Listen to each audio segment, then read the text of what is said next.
Hello বন্ধুরা, আজকে আমরা একটা নতুন সাইটে যাব। তার জন্য সব টেকনিশিয়ান ভাইরা এখানে বসে আছে, তাদেরকে নিয়ে যাব। তার জন্য আমরা সব রেডি হয়েছি, তার জন্য সব বেরোবো। তার জন্য কিছু স্টুল দেখাচ্ছি আপনাদের। অনেকক্ষণ বসে থাকার পর বাস থেকে নামলাম, দেখি বিশ্ব বাংলা, দেখে খুব সুন্দর লাগছে জায়গাটা, ভালো লাগছে। একটু ঘুরে এলাম, চারপাশটা একটু দেখে নিলাম। দেখে নেওয়ার পরে কাজের দিকে রওনা হবো। তাই ছাতাটা খুললাম, প্রচুর রৌদ্র, এত রৌদ্র বলার মতন নয়।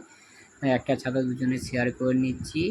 আর এই কেউ কেউ বলে যে বিশ্ববাংলা, কেউ বলে না। হাঁটা শুরু করে দিয়েছি, কিছুক্ষণ হাঁটতে হবে। হাঁটার পর তো আমরা সাইডে যাব, তাই আমরা হাঁটা দেরি না করে তাড়াতাড়ি হাঁটতে শুরু করে দিয়েছি। অবশেষে কাজের সাইডে চলে এলাম। কাজের সাইডটা এটা কাজের সাইড আপনাদের দেখাচ্ছি। একটু রেস্ট নিয়ে তারপর আমরা কাজ শুরু করব। কাজটা শুরু হয়ে গেছে, বস্তার মধ্যে পাইপটা আছে, তাই কেটে বের করতে হবে। প্রথমে বের করে তোমাদেরকে দেখাবো পাইপটা। বের করানো হয়ে গেল, দেখুন পাইপটা। আর সব বন্ধুরা সকলে লাইক, শেয়ার, সাবস্ক্রাইব করে দিবেন।